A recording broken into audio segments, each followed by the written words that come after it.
오늘은 사울 왕에 이어서 오늘은 이제 다윗 왕에 대한 인물 편을 한번 살펴보도록 하겠습니다. 자, 오늘은 그래도 핵심 구절을 먼저 제가 한번 읽어보겠습니다. 뒤에 나오지만은 다윗 왕의 인생 가운데서 이렇게 포인트가 이 포인트가 좋은 것 같아요. 자, 이거는 다윗이 사울 왕 앞에 가서 이제 다윗 그 골리앗과 싸우기 전에 자기가 과거에 어떠한 사람이었고 어떻게 어떤 자세로 삶을 살았는지 보여주는 중요한 구절 같습니다.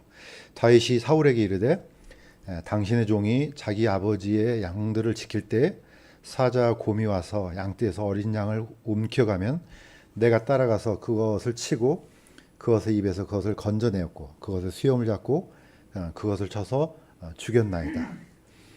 이 한 구절 속에 어떤 다윗의 삶의 태도가 완전히 송두리째 들어있다는 생각이 듭니다.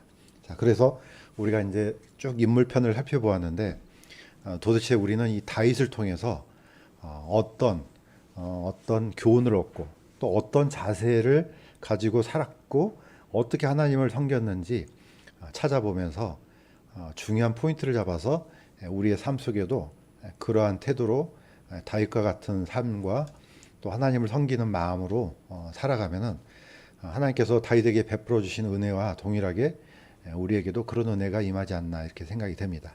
저는 그 첫 번째 자세를 이렇게 잡았습니다. 아까도 읽었던 말씀인데 이겁니다. 다윗은 작은 일에 신실하였다. 신약 성경에도 끊임없이 이제 나오는 말씀인데 왜 이 다윗을 통해서 어떤 이런 것을 볼 수 있냐면은 사실 이겁니다. 사실 다윗의 아버지 이새는 사무엘이 베들레헴으로 찾아와서 아들들을 다 부르라 했을 때 사실 이새는 이 막내 아들 다윗은 부르지 않았습니다. 그만큼 이 다윗은 아버지로부터도 주목받지도 못했고 또 그렇게 중요한 사람이라고 아마 여겨지지 않았던 것 같아요. 그러니까 모든 7명의 아들이 다 왔지만은 다윗은 그때 밖에서 양을 치고 있었습니다. 자, 그런데 이 다윗이 평소에 어떻게 그 양을 쳤는지가 이제 중요하다고 생각이 됩니다. 사실 뭐 양을 치는 일이 뭐 기막힌 무슨 기술이 있거나 뭐 고차원적인 뭐 지식을 갖고 치는 것은 아닐 겁니다. 보통 보면은 아마 여자들도 양을 칠 수 있을 정도가 되지 않을까 생각이 듭니다. 물론 힘이 약할지라도. 자, 그런데 이 다윗은 양을 칠 때 이렇게 했다고 합니다. 당신의 종이, 다시 한번 읽겠습니다. 당신의 종이 자기 아버지 양들을 지킬 때 사자곰이 와서 양떼에서 어린 양을 옮겨가면은 내가 따라가서 그것을 치고 그것의 입에서 그것을 건져내었고. 자, 사실 뭐 수많은 양들 중에 사자나 곰이 와서 그 양을 움켜가면은 보통 양치기는 그냥 자기 목숨이 이태롭거나 또는 다른 양을 지키기 위해서 그냥 손해는 보지만은 그게 좋다고 생각이 될 수도 있습니다. 왜냐하면 더 큰 무리를 지키기 위해서. 그런데 이 다윗은 어떤 태도를 취했느냐?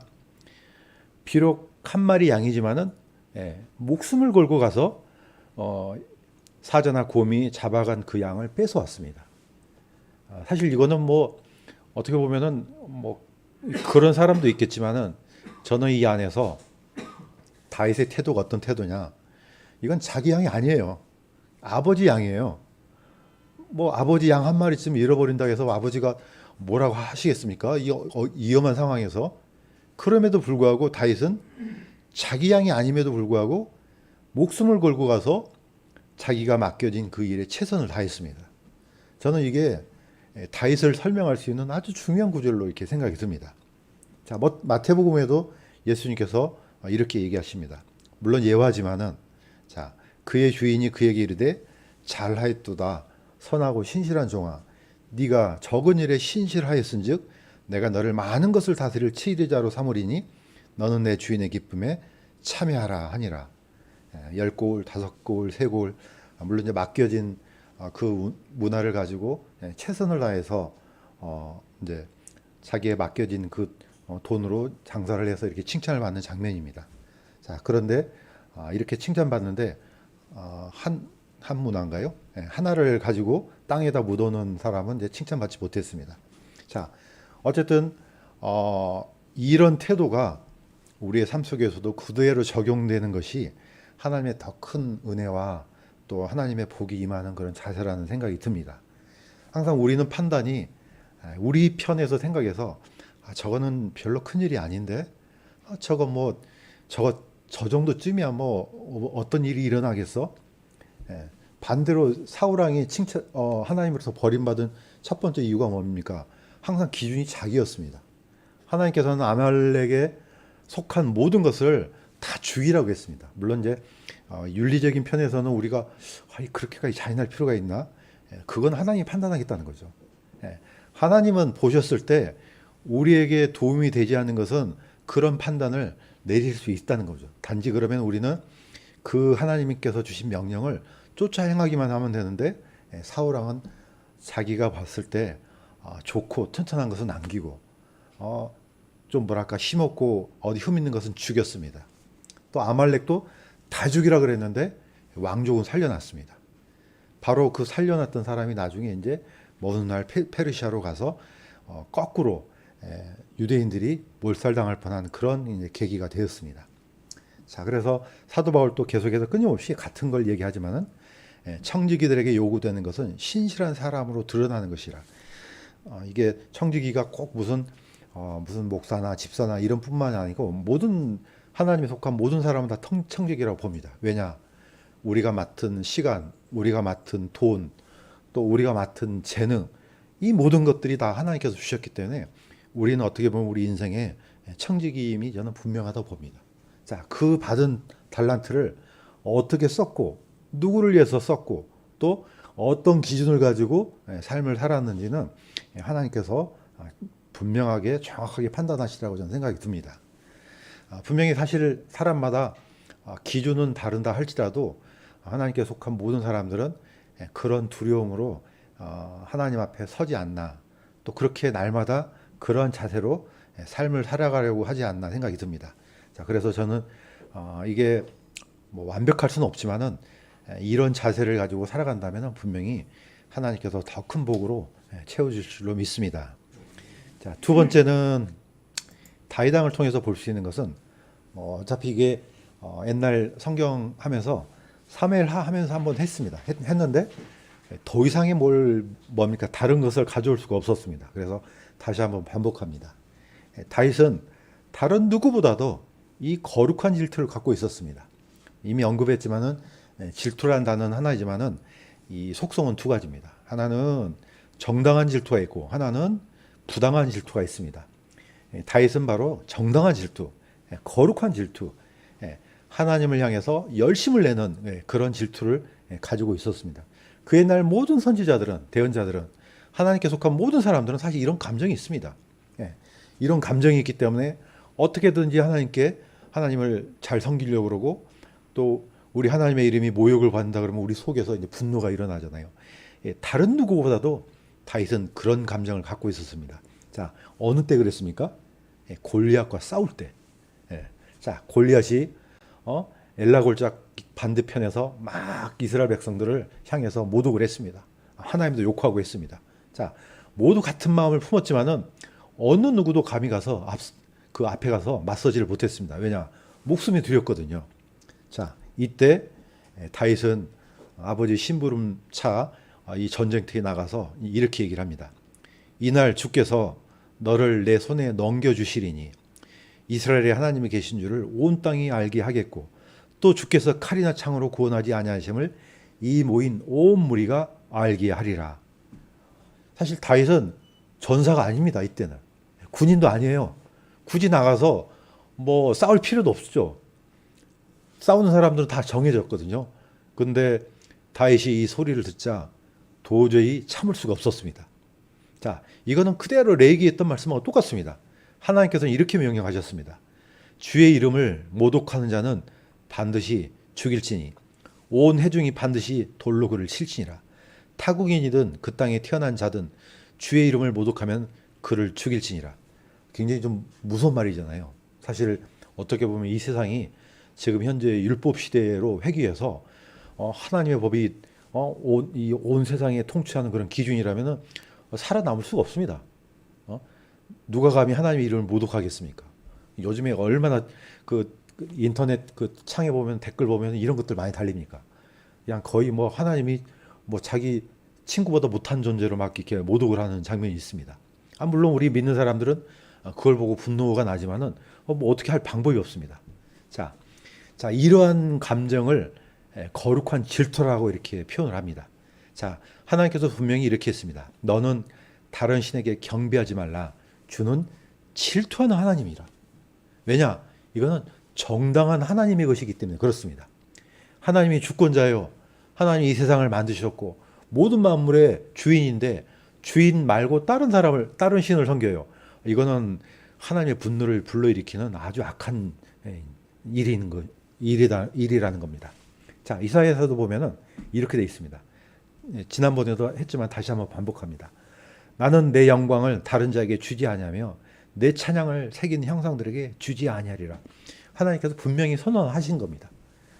내게 영광을 돌리는 것 외에 다른 쪽으로 돌리지 말라는 겁니다. 왜냐? 하나님이 주인이기 때문에 그렇습니다. 나는 주니라. 나 외에는 다른 이가 없느니라.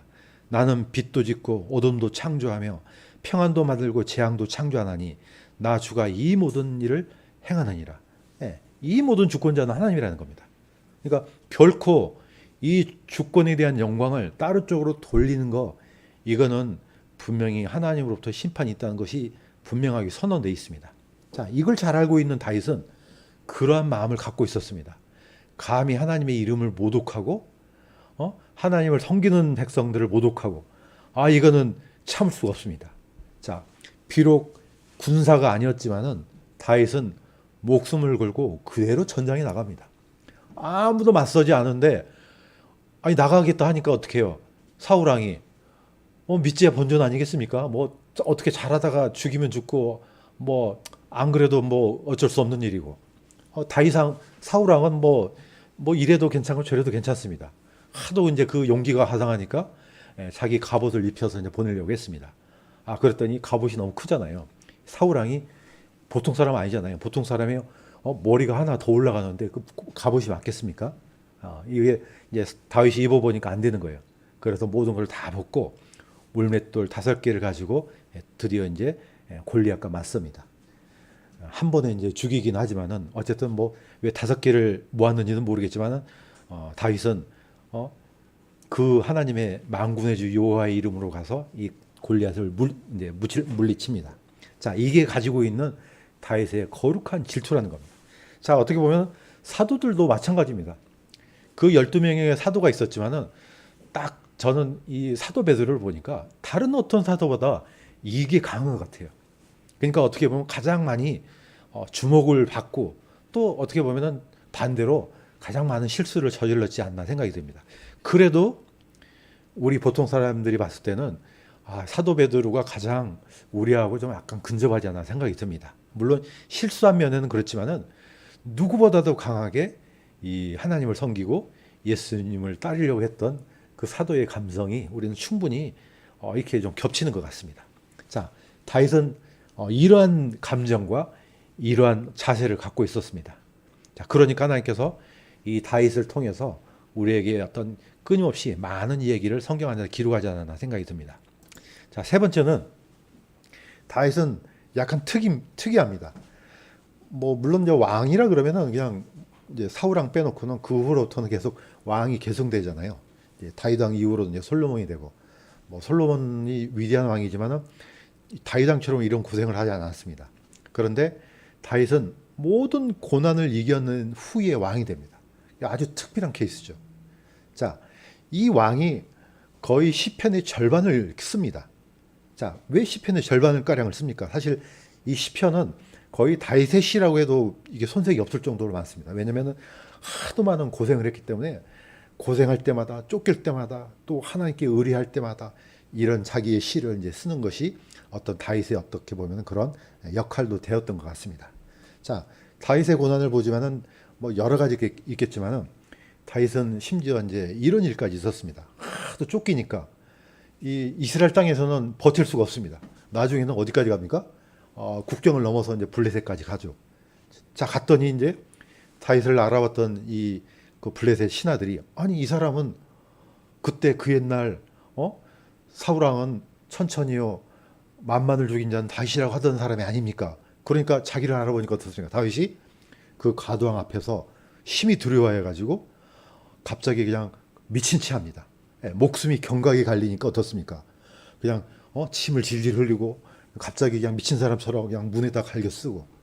자, 이건 어떻게 보면 위대한 그 골리앗을 대항했던 다윗의 그 뭡니까 자세는 어디론가 사라지고 거의 그냥 목숨 때문에 거의 이 지경까지 가는 그런 이제 다윗을 봅니다. 사실 어떻게 보면 사람이 이렇게 뭐랄까 굉장히 이기에 빠지면은 이런 본성이 나오지 않나 생각이 듭니다. 어떻게든지 살아야 되니까요. 무슨 짓을 하려고 합니다. 저기 그 옛날에 그 오래된 영화지만 신들러리스트에 보면은 그 아이들이 그 독일군한테 잡히기 싫어서 어디로 들어갑니까? 똥통으로 빠져 들어갑니다.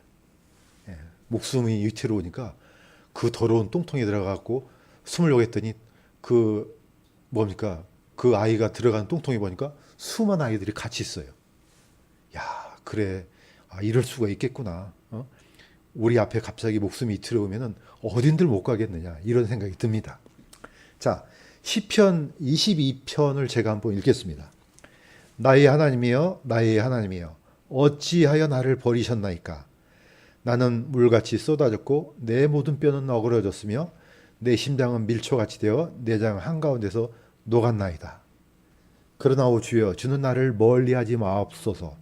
나의 힘이시여 속히 나를 도우소서. 내 혼을 칼에서 건지시며 내 사랑하는 것을 개의 권세에서 건지소서. 자, 이 시편 22편은 왜 유명하냐면은 예수님께서 마지막으로 하나님 앞에 기도할 때 이 시편 22편을 인용합니다. 첫 부분, 나의 하나님이여, 나의 하나님이여, 어찌하여 나를 버리셨나이까? 엘리 엘리 라마 사박타니. 바로 이게 시편 22편 1절입니다. 예수님께서 이 시편을 인용하셨지만 본래 이 시편을 기록한 사람은 다윗이에요. 자, 다윗은 자기의 심정을 기록한 겁니다. 자, 나는 물같이 쏟아졌고 내 모든 뼈는 어그러졌으며, 이 얼마나 이 고통을 많이 받았으면 이런 시를 썼겠습니까? 자, 그걸 예수님께서 그 다윗이 당했던 그 심정을 그대로 예수님한테 가져와서 이 말씀을 그대로 얘기를 한 겁니다. 자, 그래서 수많은 시편이 다윗이 도망 중에 기록한 시편입니다. 대표적인 걸 이제 제가 가져왔습니다. 시편 57편도 마찬가지입니다. 이렇게 토로했습니다. 내 혼이 사자들 가운데서 있으며 심지어 내가 불위의 노인자들 가운데 누웠으니 곧 사람들의 아들들 가운데라. 그들의 이빨은 창과 화살이요 그들의 혀는 예리한 칼이로다. 물리적으로도 그렇고 사람들의 언어나 그 모든 것들을 동원해서 사실 다윗의 뒤를 쫓았습니다. 다윗은 어디 갈 데가 없습니다. 예. 어디 도망갈 데도 없습니다. 자, 어떻게 보면은 우리의 삶 속에서 이런 경험을 한 사람들이 아마 많을 겁니다. 누구든지 마찬가지입니다. 예. 우리가 뭐 약간 정도의 차이는 있다고 할지라도 우리가 하나님으로부터 구원받는 순간 절대적으로 이 세상에서는 우리를 한대할 곳이 한 군데도 없습니다. 그래서 이 성경에서는 우리를 이제 나그네라고 이렇게 표현합니다. 왜냐, 딱 정착을 하면은 거기 정착해서 살잖아요. 아브라함도 마찬가지고 이삭도 그렇고 야곱도 그렇고 수많은 우리의 선조 그리스도인들이 물론 하나님의 보호하심은 있었지만은 어디 머물 데가 없습니다. 그냥 쫓아내면 쫓아가고 그냥 이리 갔다 저리 갔다. 예, 사실 이 다윗은 이미 왕으로 기름 부은 사람입니다. 사무엘이 와서 기름 부어줬습니다.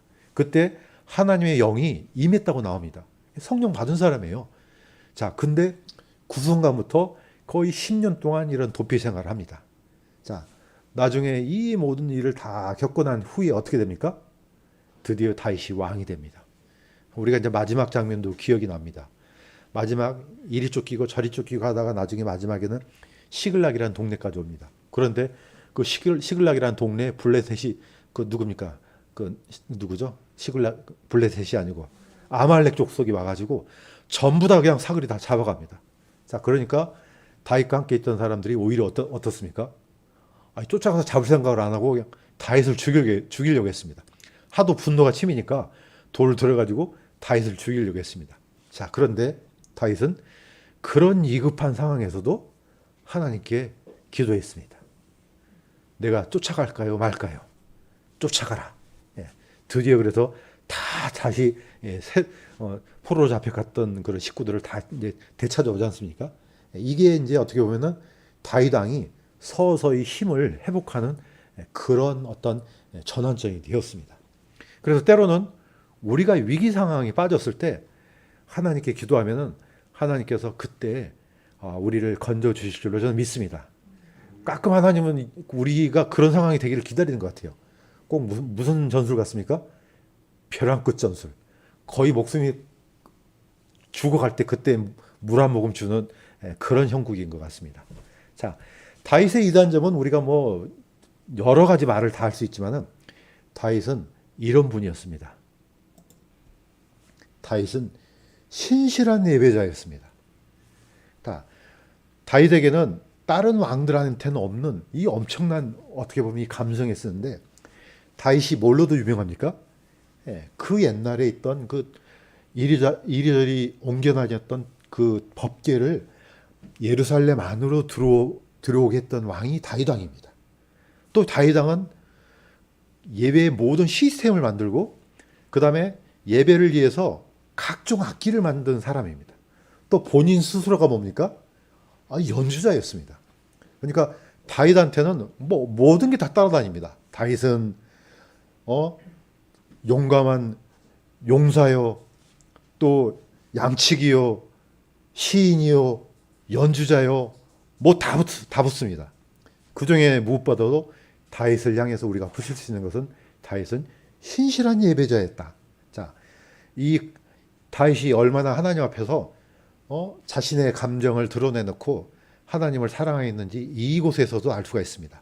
자, 다윗이 드디어 법궤가 이제 예루살렘 안으로 들어옵니다. 그때 다윗이 주 앞에서 힘을 다해서 춤을 추니라. 다윗은 아마의 옷을 입었더라. 다윗과 이스라엘 온 집이 이같이 크게 소리를 지르며 나팔 소리와 함께 주의 궤를 가지고 올라오니라.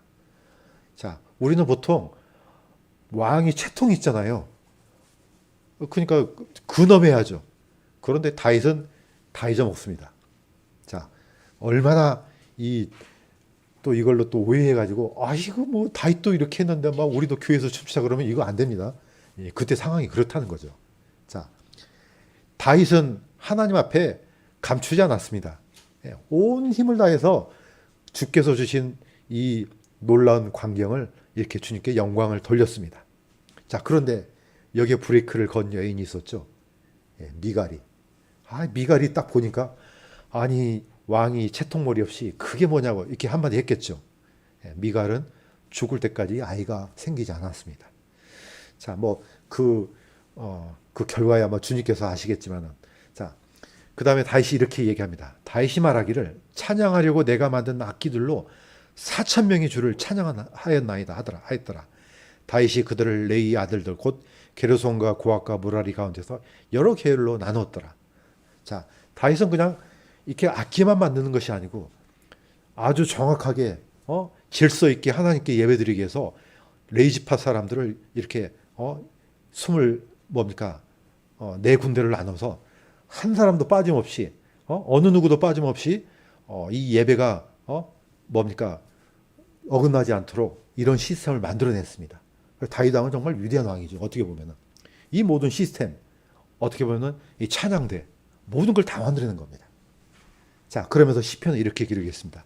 나는 주의 풍성한 궁율 안에서 주의 집에 들어가 주를 두려워하며 주의 거룩한 전을 향하여 경배하리이다. 아까도 얘기했던 것처럼 시편은 거의 절반가량이 다윗이 지었거나 다윗과 관련된 겁니다.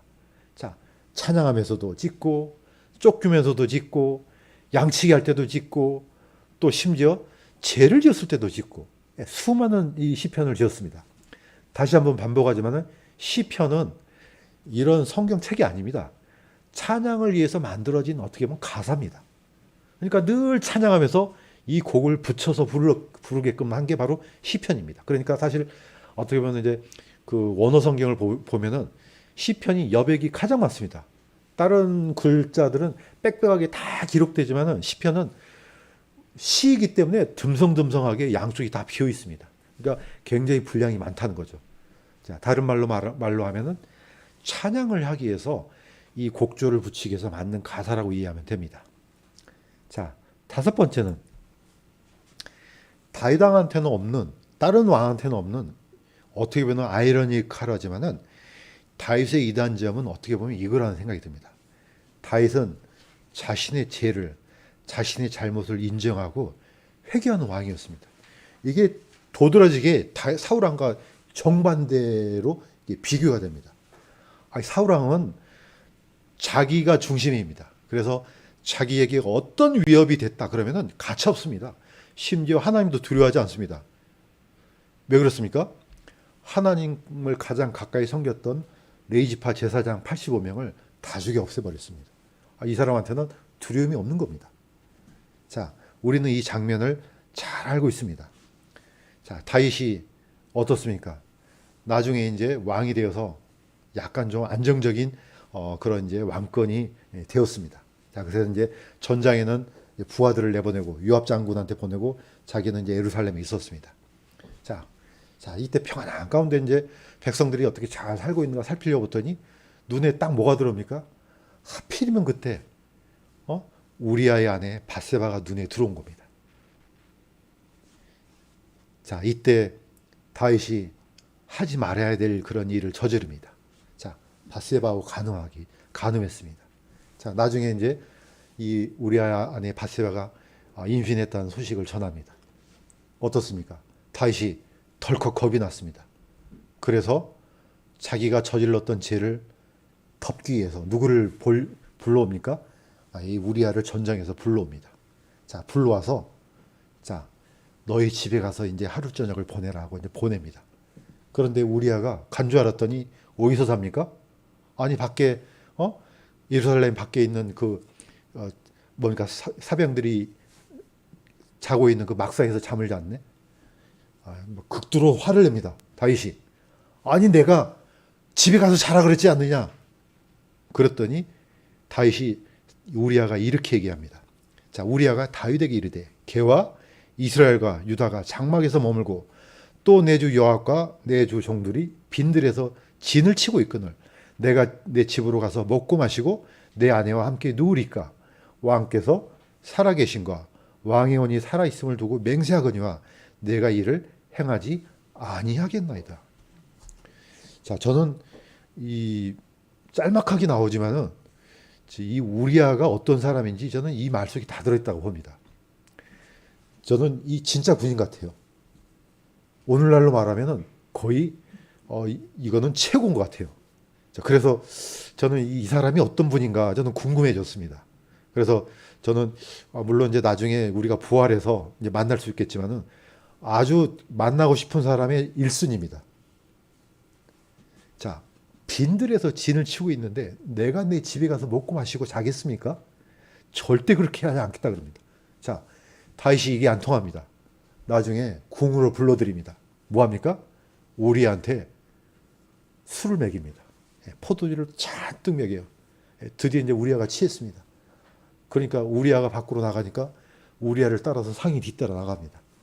그런데 자기 집으로 간 줄 알았더니 그렇게 취한 상태에서도 집으로 안 가고 막사로 들어가서 잡니다.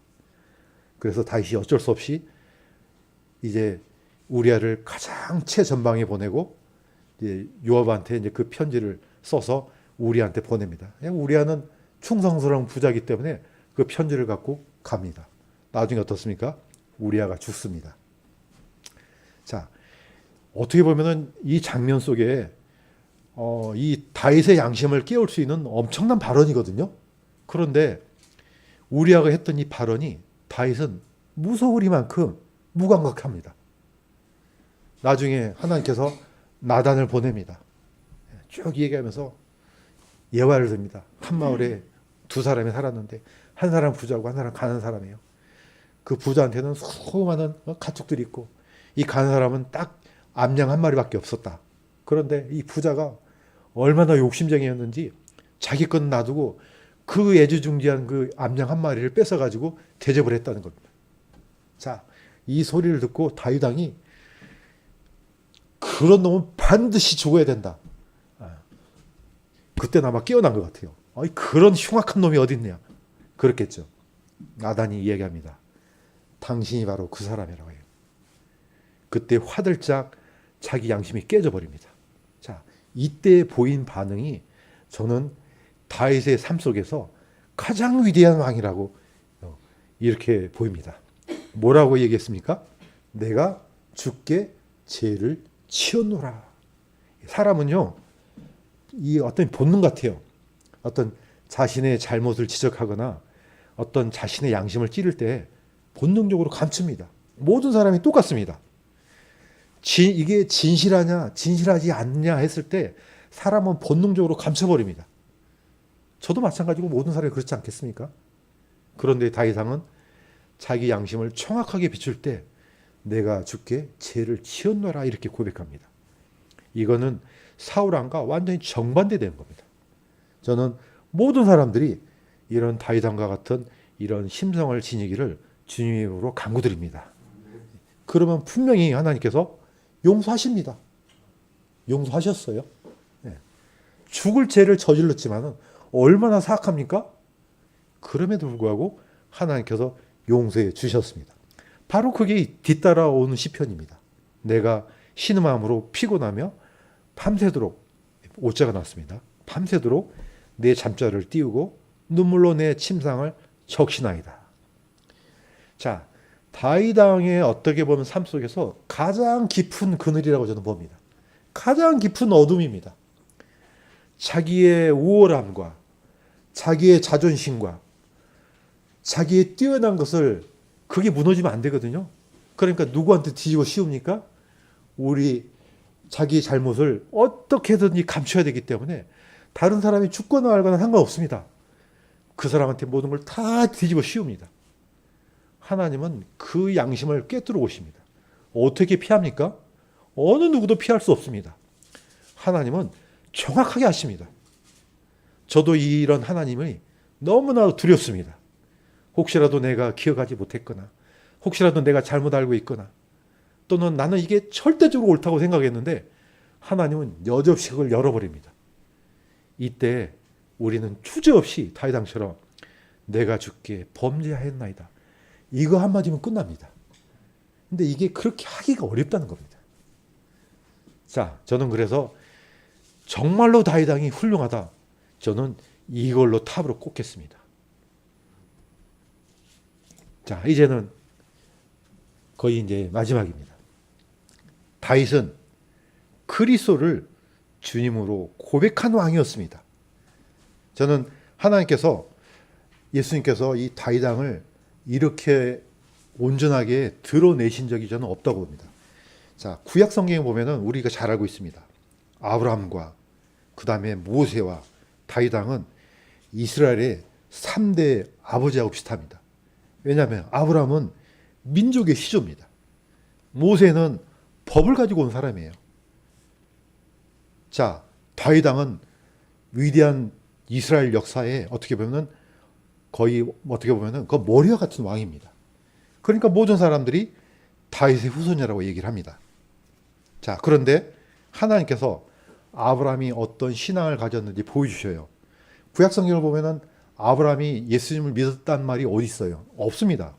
없지만은 예수님께서 그걸 오픈해 주잖아요. 아브라함은 나의 때에 볼 것을 보고 기뻐했다 얘기합니다.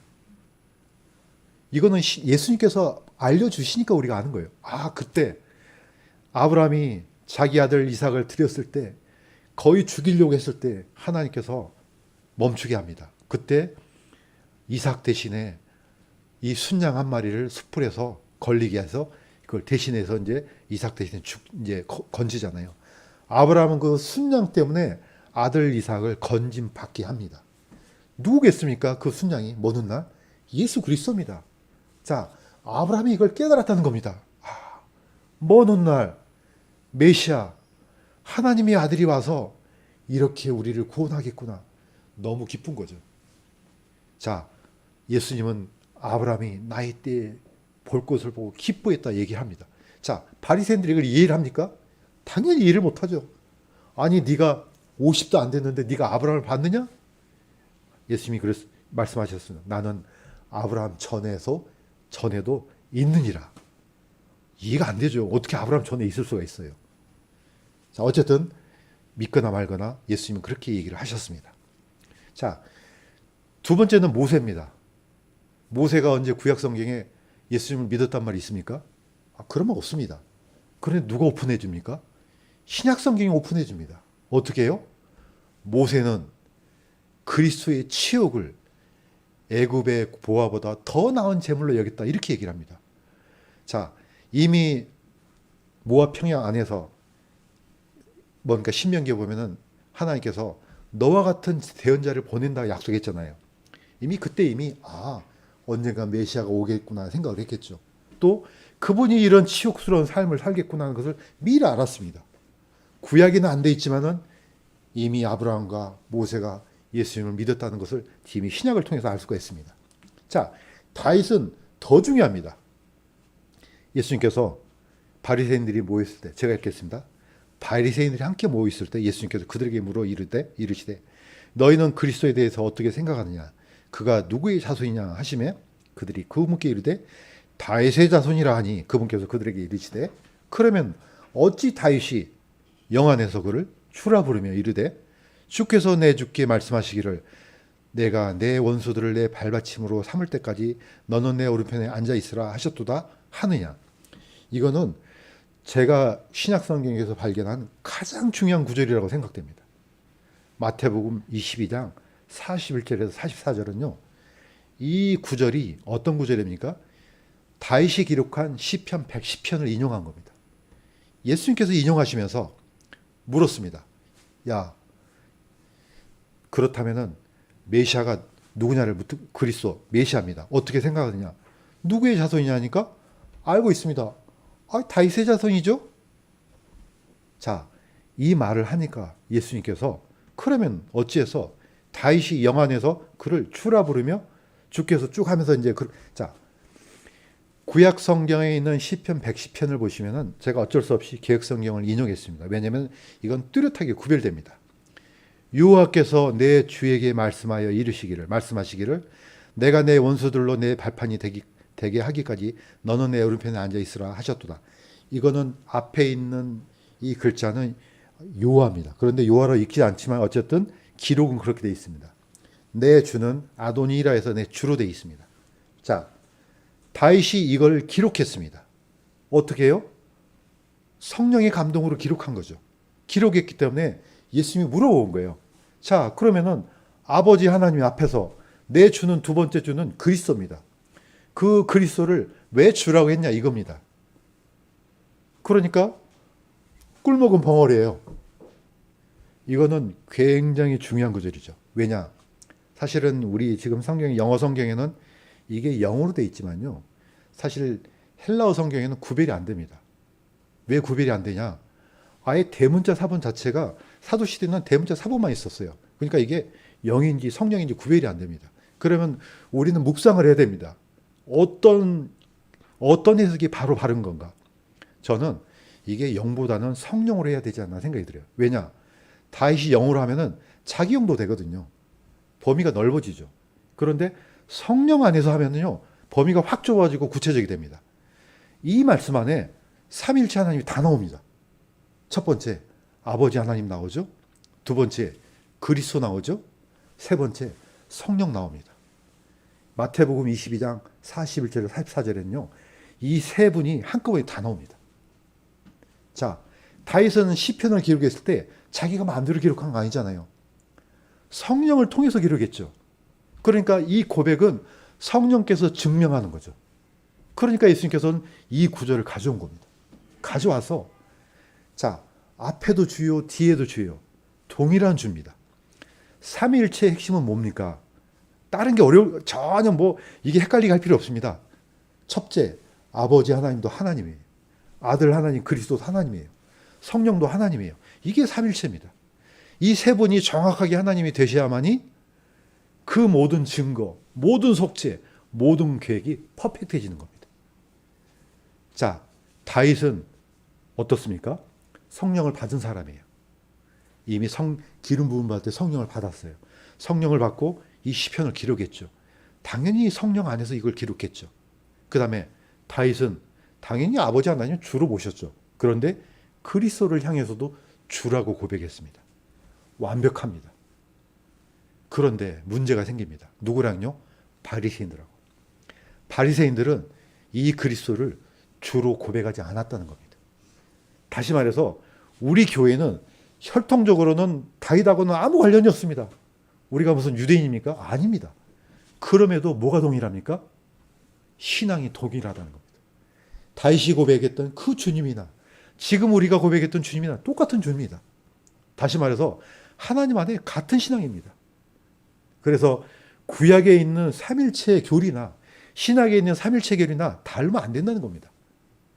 그래서 아브라함이 믿었던 믿음이나 모세가 믿었던 믿음이나 이삭이 다윗이 믿었던 믿음이나 우리가 믿었던 믿음이나 동일하다는 겁니다. 이 교리는 퍼펙트하게 동일하다는 겁니다. 그래서 우리가 전부 다 하나님의 자녀가 될 수가 있다는 겁니다. 자, 그래서 저는 여기서 다윗의 쭉 왜 우리가 다윗을 통해서 이런 교훈을 얻어내느냐, 물론 여러 가지가 있지만 저는 이 부분도 너무 중요합니다. 다윗이 믿는 믿음, 다윗이 믿었던 하나님, 다윗이 하나님을 위해서 섬겼던 그 예배, 모든 것이 교회하고도 정확하게 저는 연결되기 때문에 이 위대한 다윗 왕의 발자취를 쫓아가고 이분의 삶에서 우리가 교훈을 얻는다면 우리도 다윗 왕처럼 하나님의 놀라운 그런 복이 임할 줄로 믿습니다. 기도하겠습니다. 하나님 아버지,